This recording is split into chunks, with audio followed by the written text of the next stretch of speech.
1절 보시면 오순절 날이 이미 이름에 그들이 다 같이 한 곳에 모였더니 사도행전이라고 부르든 또는 성령행전이라고 부르든 오직 영혼 구원이다 라고 하는 한 가지 방향, 그리고 그 목적으로 사도들이 살고 또 성령이 역사하시기 때문에 구원행전이다 이렇게 부를 수도 있겠죠, 그죠? 어떻게 부르든 그 출발점이 여기였었어요. 오늘 우리가 보는 이 장소고 이 시간이고 이 사건이었다라고 하는 거죠. 여기서부터 이제 시작하는 거였어요. 그러니까 성령이 오셔야 하고 또 성령이 왔어야 하고 또 성령이 오시는 것이 시작이었다라고 하는 것입니다. 그래서 4절에도 보시면 그들이 다 성령의 충만함을 받고, 거기서부터 이제 시작이었다라고 하는 것입니다. 여러분, 그 1절에 이미 이름에라고 되어져 있잖아요. 이미 이름에. 거기를 밑줄이나 가로를 좀 해보시면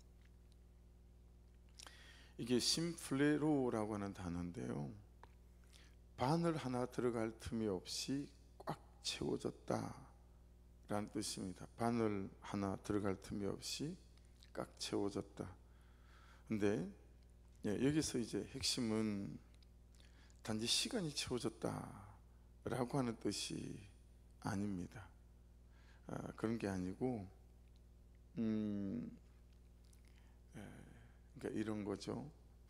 제가 중학교 2학년 1학기까지 시골에서 다니고, 그리고 여름방학을 마치고 2학년 2학기 때 도시로 이제 큰 집으로 셋째 집에서 이렇게 올라가게 됐죠.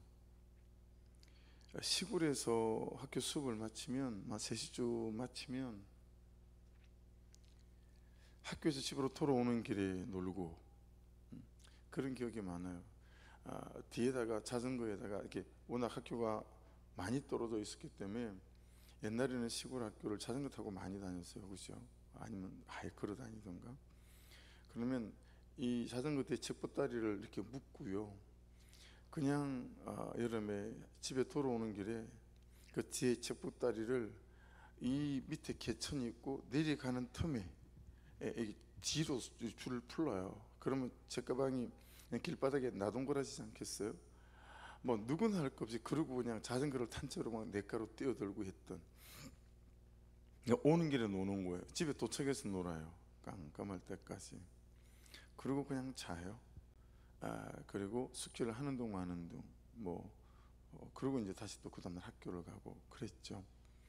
근데 도시로 전학을 왔더니 세상에 중학교 2학년짜리인데 도시락을 2개를 싸가야 되는 거예요. 마산이어서 연합고사를 치르는, 반이 72명인데 15동 안에 들지 않으면 인문계 고등학교를 갈 수가 없는, 그러니까 도시락 2개를 싸가지고 점심 때 먹고 또 저녁 때 먹고 밤 10시가 돼야 이제 집으로 올 수 있는 거예요. 저는 숨이 막혀 죽는 줄 알았어요. 너무 힘이 드는 거예요. 이게 공부를 하는 게 아니라 그 시골에서 그냥 그렇게 마음대로 살다가 억지로 그냥 온몸을 사지를 비비꼬면서 오로지 때우는 시간인 거예요. 그래서 그 자율학습 시간에 6시 이제 밥 먹고 난 다음부터 멍하게 있다가 선생님한테 2-3번은 걸렸던 것 같아요. 뭐 하냐고 지적받고, 야 뒤로 나가서 좀 골마루에 서 있어, 뭐 그런 지적도 몇 번을 받았던 것 같아요. 못 견디겠는 거예요. 그러니까 그냥 때우는 시간이지 공부하는 시간이 아니었던 것 같아요. 그 적응하는데 너무 힘이 들었어요. 근데 친구들 중에는요, 이 시간을 때우는 친구들 말고 정말 얼마나 진심으로 열심히 공부를 하는지 쳐다보면 와, 어떻게 저럴 수 있지 싶은, 정말 그 시간들을 진심으로 이렇게 채워가는 그런 친구들이 여럿 있었던 것 같아요. 그러니까 이미 이름에는 그런 뜻이라고요. 어떻게 하루를 또는 시간을, 내 삶을, 또는 부부의 삶이나 어떤 관계들을 그냥 때우는 사람 말고 뭐 어쩌겠어 막 이러면서 막 그렇게 그냥 그런 게 아니라 정말 이미 이름에는 진심을 다하고 전심을 다해서 채워가는 과정을 말하는 게 이미 이름에라고 하는 뜻이에요. 그러니까 여러분, 오순절은 6월절 첫 안식일로부터 50일째 되는 날이잖아요. 처음 익은 곡식을 하나님께 드리는 날이기도 하고요. 근데 유대인의 3대 절기 중에 하나였거든요. 근데 그러다 보니까 유대인들의 오순절은 이미 정해져 있죠. 딱 날짜를 따져서.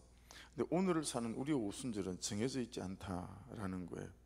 그러니까 오순절 마가다락방에 성령이 임해야 되는데 이게 정해져 있지 않다라고 하는 거죠. 우리의 오순절은 오늘도 될 수 있고 내일도 될 수 있고 매일이 오순절이어야 하기도 하고 오순절일 수도 있다라고 하는 거죠.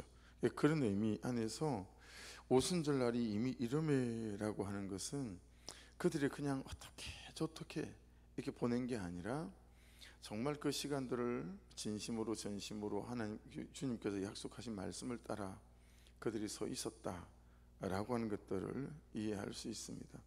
그래서 1장 우리가 기억나시죠? 때와 시기에 관하여는 너희가 알 바 아니요라는 거. 그 때가 뭐였죠? 크로노스, 그냥 흘러가 버리는 시간이었어요. 그러면 시기는 뭐였어요? 카이로스였잖아요. 하나님이 개입하는 시간, 하나님이 내 사건과 내 인생에 뛰어들어오는 시간, 이거였잖아요. 그러니까 여러분, 그들은 오순절 마가의 다락방에서 그 성령이 마실 때까지 그냥 흘러가는 시간으로 냅두지 않고 그들이 정말 카이로스로 살았다라고 하는 것을 이해할 수 있습니다. 그렇죠? 그리고 또 하나가 그게 1절에 보이면 그들이 다 같이 한 곳에 모였더니 그렇게 되어져 있잖아요. 그 다 같이라고 할 때 이 단은 파스라는 단어인데 제각각 뭐 이런 뜻이기도 해요. 근데 이게 여러분 부정사나 부정의하고 같이 쓰이게 되면 그것들 아무것도 아니야 이런 뜻이에요. 그것들 아무것도 그러니까 각 사람으로 볼 때 아무것도 아니에요. 그냥 모래알 같아요. 근데 그들에게 마음이 모이고 또 기도가 모이고 그리고 간절함이 모이게 되어지게 되면 이제 달라지는 거죠. 성령의 역사와 간섭하심이 있는 거죠. 그러니까 성령의 역사는 이런 마음이 모이고 기도가 모이고 간절함이 모일 때 시작되어진다라고 하는 것을 알 수 있어요. 그런데 물론 여러분 이걸 참 조심스럽지만 인과관계에 딱 있는 것 같지는 않습니다. 오늘 본문 같은 경우에는 인과관계가 있는 거죠. 근데 사울이 다메섹으로 예수 믿는 사람 잡으러 갈 때 사도행전 9장에 그때 다메섹으로 가는 그 와중에 광야에서 주님이 찾아오실 때는 인과관계가 우리 눈에는 썩 보이지 않잖아요. 그죠? 예수 믿는 사람 잡으러 가는데 그냥 주님이 오신 거잖아요. 물론 이런 것도 있어요. 근데 이제 저는 그게 되게 궁금했어요. 아니 누구는 그렇게 오늘 말씀처럼 그렇게 때우는 게 아니라 채워가면서 성령이 임하시는데 바울 사도 이 사람은 이렇게 나쁘게 살고 악하게 사는데 뭐 이런 일이 다 있을까? 근데 그 앞에 7장쯤으로 와서 말씀을 다시 보다가 스데반 집사님이 이제 돌 맞아 죽을 때 그 돌을 들고 스데반 집사님을 막 때려 죽이는 사람들의 옷을 맡은 사람이 사울이었잖아요. 사울이 야, 옷 내가 들고 있을 테니까 니들이 때려 죽여. 그러고 옆에 서 있었단 말이에요. 그때 스데반 집사님이 죽어가시면서도 불구하고 하나님 저들이 몰라서 그래요. 저들의 죄를 용서해 주시고 그 스데반 집사님의 중보가 이 사울에게 가닿는 은혜가 있지 않았을까. 순전히 제가 보는 성경의 관점이었던 거죠. 열방대학에서 성경을 다시 1년간 공부를 막 목숨 걸고 할 때 그 대목을 넘어갈 수가 없는 거예요. 이게 궁금해가지고 왜 그런 거야? 이건 차별 아니야? 뭐 이런 말도 안 되는 생각들 때문에. 근데 오늘 같은 본문 안에서는 여러분 그렇게 성령의 어떤 역사 같은 것들이 다 같이 한 곳에 모였어요. 그렇죠? 그냥 한 사람 한 사람은 모래알이에요. 근데 같은 마음이 모이고 같은 시간들이 모이고 같은 진실함, 간절함이 모이는 순간 이제 성령이 임하시는 조건들이 되어졌다라고 하는 것입니다. 그러니까 다 같이라고 할 때도 그냥 모래알 하나지만 어때요? 모래 안에 자갈이 들어오고 모래 안에 시멘트가 들어오고 모래 안에 철근이 들어오면 이게 이제 튼튼한 건물을 지어가는 것들이 되지 않겠습니까? 그렇죠? 그래서 그런 의미 안에서 참 성도들이 같은 마음과, 그래서 아마 고린도서 1장 10절에는 그렇게 말씀하신 것 같아요. 같은 마음과 같은 뜻과 같은 생각과 그렇게 교회 공동체가 세워져 가야 된다라고 하는 것처럼요. 그래서 한 곳에 모였더니라고 하는 것은 장소의 개념일 수도 있지만 여러분 목적의 개념일 수도 있어요. 같은 목적을 가지지 않고 같은 장소에 모이기는 어렵지 않겠어요, 그죠? 그리고 같은 방향의 개념일 수도 있어요. 하나님 말씀하신 대로, 주님이 성천하시면서 말씀하신 대로 그들이 같은 장소에 모여서 같은 목적과 같은 방향을 가지고 그들이 기도하고 보혜사 성령을 기다렸다라고 하는 의미 안에서 보게 되어지게 되면 여러분 잘 한번 생각해 보십시오. 어떤 공동체들이 이 하나님 보시기에 합당한 그런 걸음들을 걸어갈 수 있을까라고 하는 거죠. 자, 2절 3절 보십시오. 호련히 하늘로부터 급하고 강한 바람 같은 소리가 있어 그들이 앉은 온 집에 가득하며 마치 불의 혀처럼 갈라지는 것들이 그들에게 보여. 처음에 소리가 있었어요, 그죠? 소리가 들렸다는 얘기잖아요. 그들이 소리가 들렸어요. 급하고 강한 바람 같은 소리니까 어떤 소리였을까요? 휙! 뭐 이런 소리였을까요? 소리가 들렸어요, 그렇죠? 근데 그들이 앉은 온 집에 가득했다. 이게 느끼는 거죠, 감각적으로도. 그리고 3절은 불이 보였어요. 혀처럼 갈라지는 것들이 그들에게 보여 각 사람이 하나씩 임하여 있더니 한 사람 한 사람의 불이 각 사람에게 임하여 있었다라고 하는 것이죠. 중요한 건 이런 거죠. 여러분 성령은 우리가 우리 열심으로 만들어내거나 가공하는 게 아닙니다. 그렇죠? 성령은 주님께서 주시겠다고 오실 거라고 약속하신 거죠. 시대와 세대를 사람을 불문하고, 그렇죠? 성령은 주님이 또 꼭 오셔야 한다고 명령하신 거죠. 야, 네가 꼭 성령을 받아야 돼. 그러니 예루살렘을 떠나지 말고 보혜사 성령을 기다리라. 전부 다 명령형 동사 아니었었습니까? 그렇죠?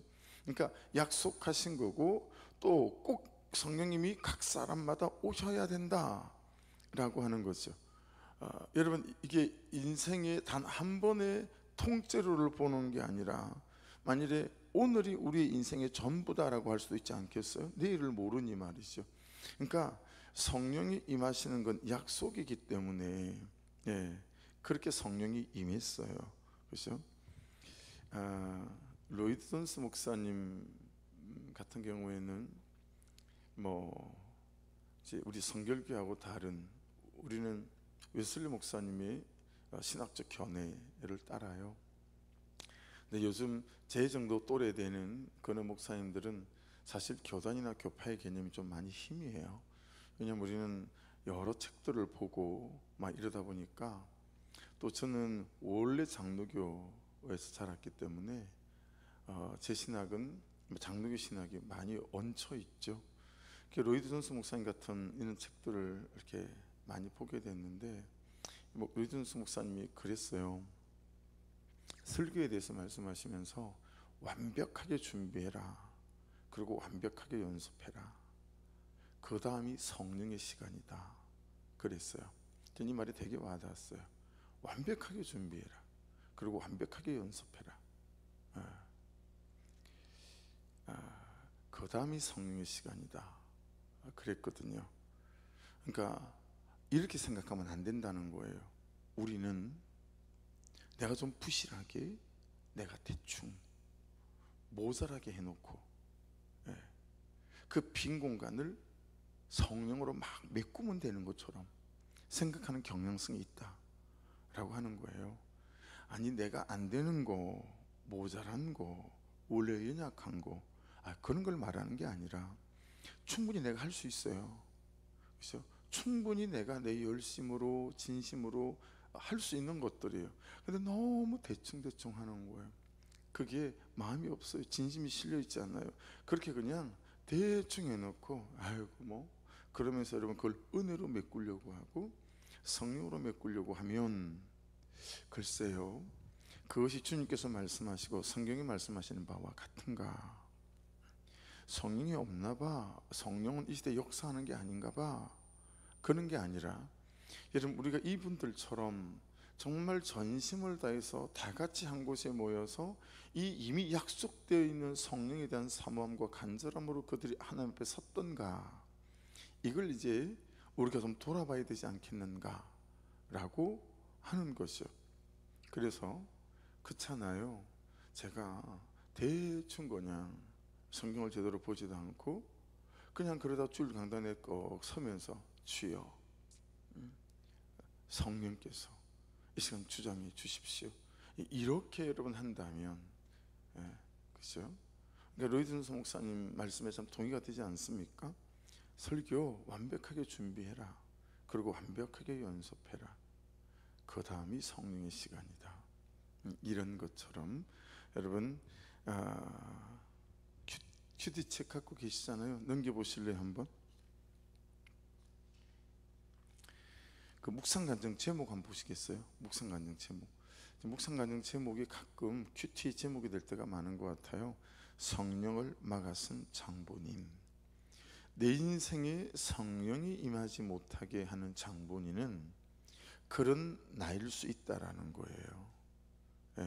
우리 가정에 성령이 임하지 못하게 하는 장본인도 그런 나일 수 있다라고 하는 거죠.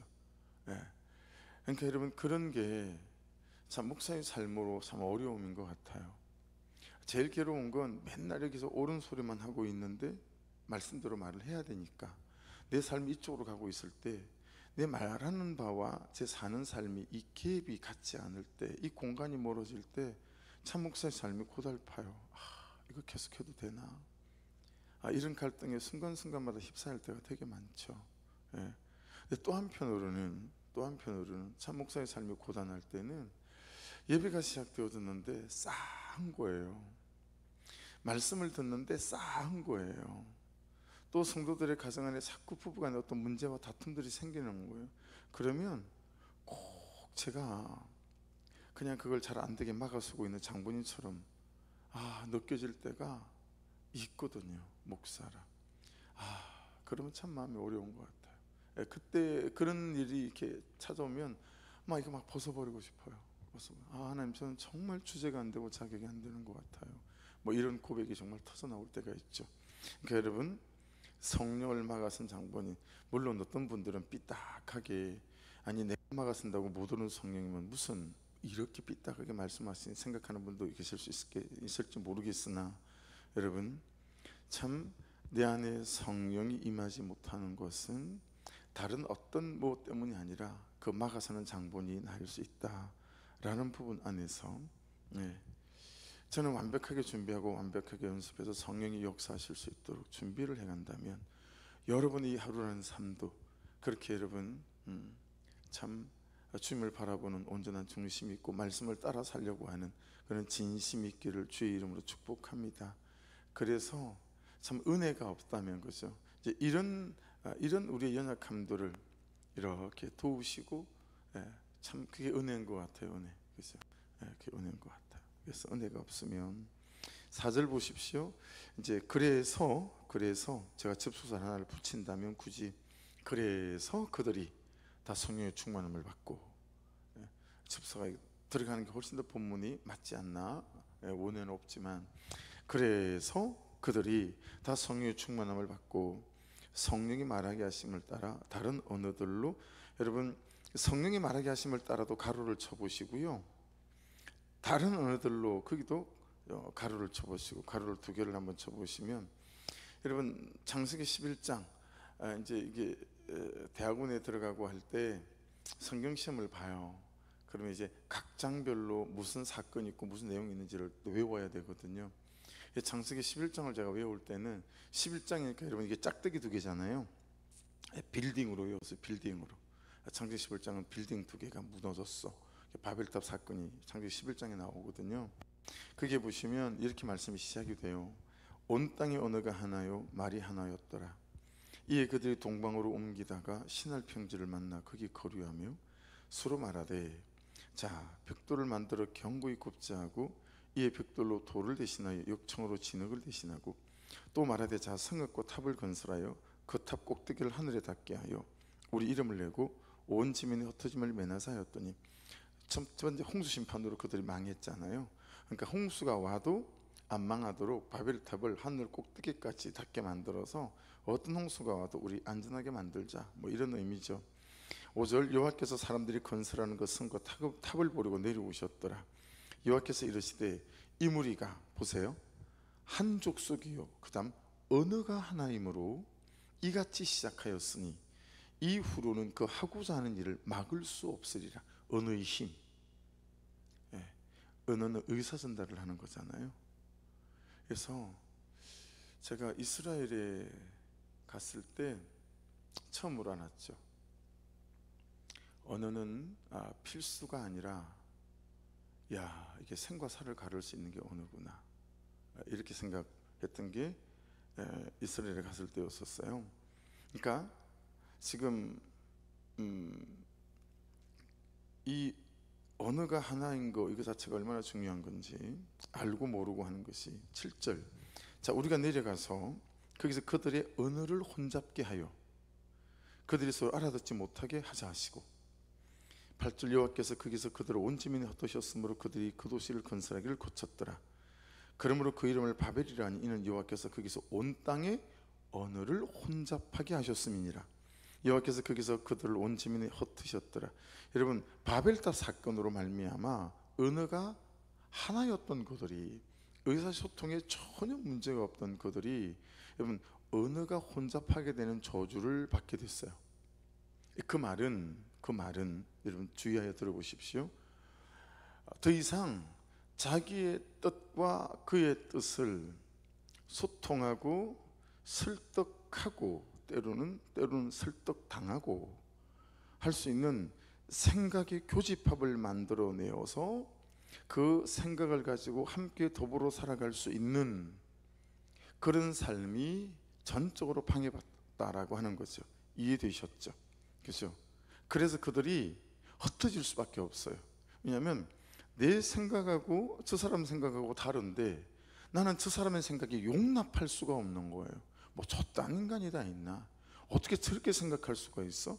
여러분 그 생각은 세계관이고 가치관이니까 뭘로 표현되죠?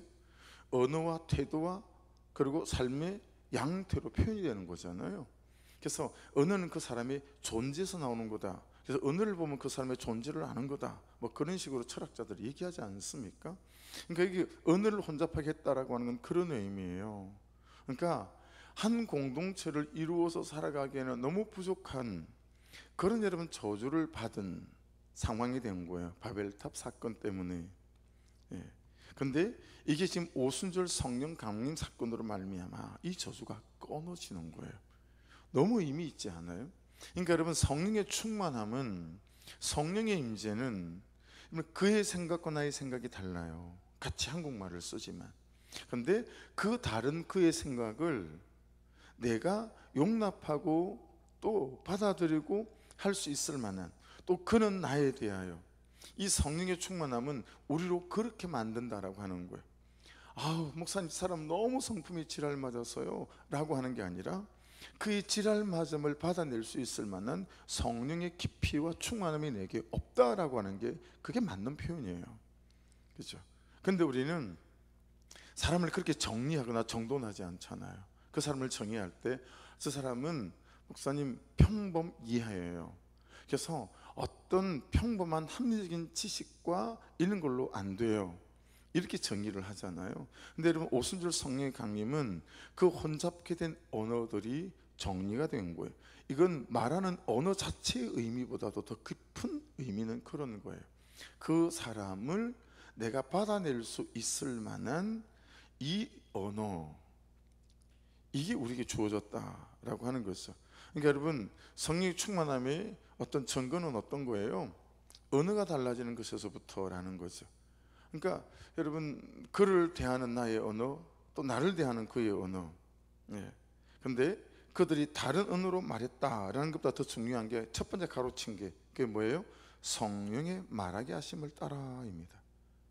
그냥 말을 한 게 아니에요. 성령의 말하게 하심을 따라.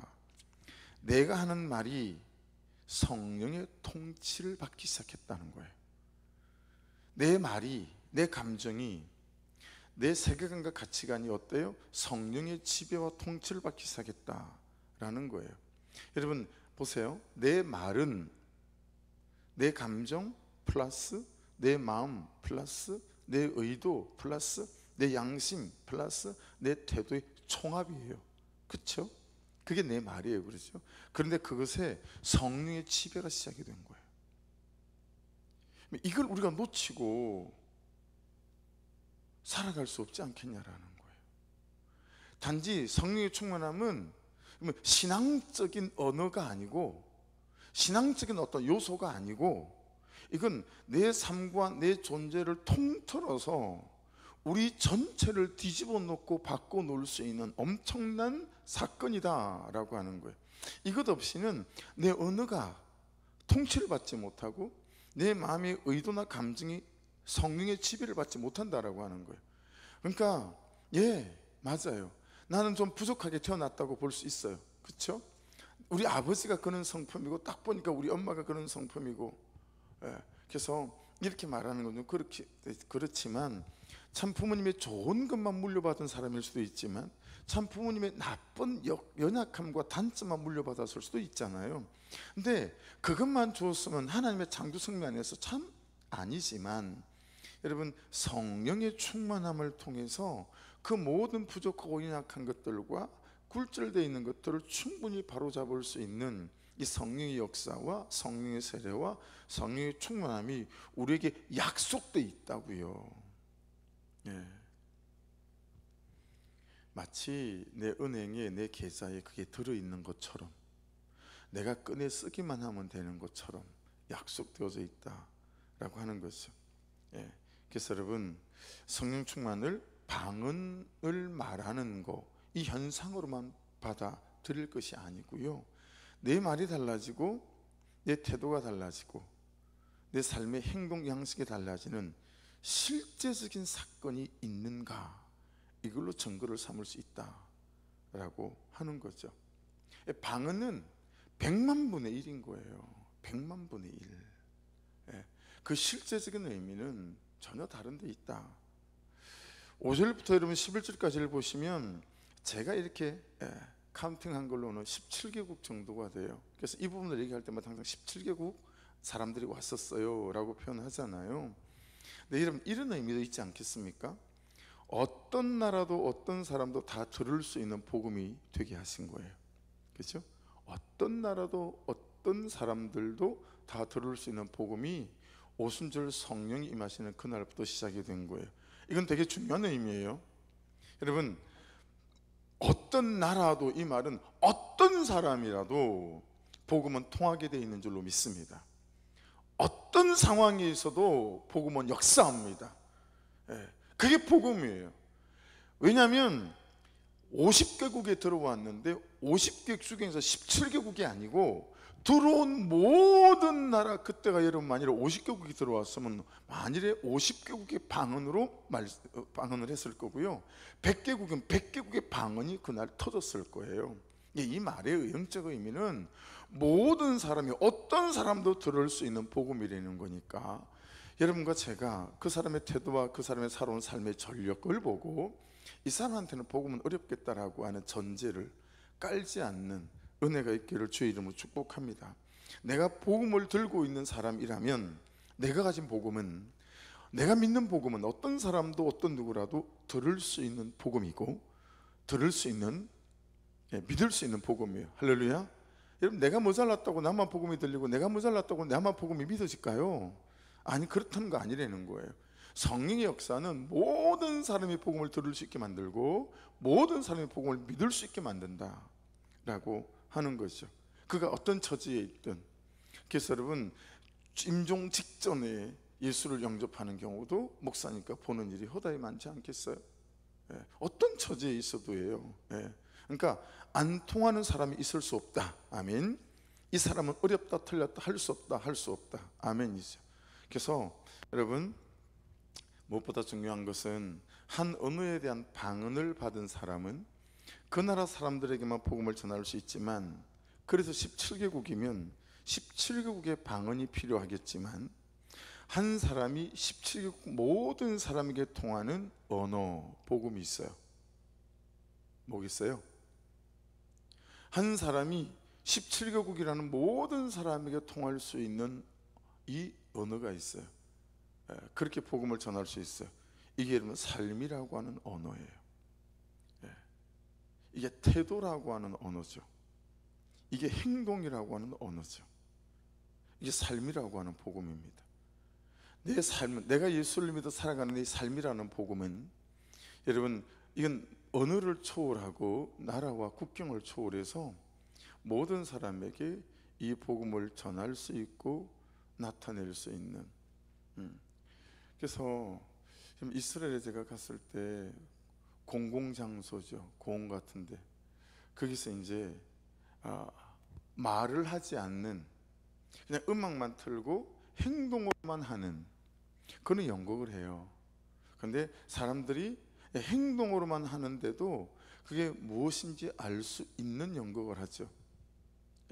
그걸 준비를 해갖고 가요. 한 3개 정도. 마귀를 표현하고 천사를 표현하고 주님을 표현해서 그런 것들을 하죠. 그러니까 그건 언어가 안 돼도요, 그냥 그 몸짓 자체로 복음을 너무너무 충분히 전할 수 있다라고 하는 거예요. 그래서 이스라엘에 제가 갔을 때 10만 명이던가요? 중국 사람들이 일을 하러 들어와 있었어요. 중국 사람들만 모아놓고 제가 복음을 전해본 적이 있거든요. 옆에서 중국어로 통역하고. 근데 그 어설픈, 물론 자매는 중국어를 전공한 자매이긴 하지만, 근데도 여러분, 이 복음이 통해요. 그리고 예수 믿을 사람 초청했을 때 많은 사람들이 예수 믿겠다고 또 초청받고. 그래서 여러분, 오늘 방언에 대한 새로운 내용들을 말씀드렸습니다. 삶이라고 하는 복음, 이건 모든 나라의 모든 사람에게 통하는 거다. 마지막 절에 보시면 또 어떤 이들은 조롱하여 이르되 그들이 새술에 차였다 하더라. 조롱은 막 비웃었다, 조수했다, 뭐 이런 거 아니겠어요? 이런 거죠. 이런 거죠. 여러분, 이걸 보고 모든 사람들이 와 해야 되는 게 우리의 기대하는 바지만, 우리가 말씀대로 살아가는 삶을 보고 우리가 성령 인도하심을 받아가는 삶을 보고 많은 사람들이 참 현실적이지 않다, 심지어 여러분들조차도 여러분들조차도 결혼은 현실이에요 라고 말하는 것처럼 많은 그리스도인들이 신앙은 현실이에요 라고 말하며, 예수를 믿는 우리조차도 그렇죠? 이 사람들처럼 예수를 믿는 성령을 따라 사는 삶을 조소하고 비웃고 너무너무 현실적이지 않고 손해보는 삶이다, 그렇게 말할 수 있다라고 하는 거죠. 그런 부분 안에서 이제 우리가 지치지 않고 말씀을 붙잡고 살아가는 이 삶 가운데 있어야 될 줄로 믿습니다. 기도하겠습니다. 오늘 말씀을 붙잡고 기도하시면서 여러분, 그들이 다 같이 한 곳에 모여서 기도했다라고 하는 것들은 이미 이름에라고 하는 거, 우리가 그냥 대충 신앙생활 할 수 있잖아요. 그래서 이런 저런 걸로 메꿀 수 있잖아요, 그렇죠? 그러지 않고 정말 사모함으로 내 삶에 성령이 역사하시고 일하실 수 있는 그런 내 삶의 공간과 그런 타이밍을 만들어가는 그런 은혜를 허락해 주십시오. 아버지, 내가 내 인생에 성령이 임하지 못하게 만드는 장본인입니다 라고 고백하고, 하나님, 제가 우리 가정에 성령이 임하지 못하게 가로막고 있는 장본인입니다 라고 고백하며 우리의 죄와 허물을 고백하는 이 새벽도 되기도 원하고요. 성령의 말하게 하심을 따라 그들의 언어가 통치받는 것에서부터 시작이 됐습니다. 그들의 말이 달라지는 것에서부터 시작이 되어졌습니다. 그렇죠? 하나님 제게 은혜를 부어주셔서 삶이라고 하는 아버지 하나님, 이 언어가 달라지게 하여 주셔서 내 삶에 참으로 성령 역사와 또 통치와 지배가 시작되어지는 은혜가 있게 도와주옵소서. 우리 주여 한번 부르고 같이 기도드리겠습니다. 주여, 아버지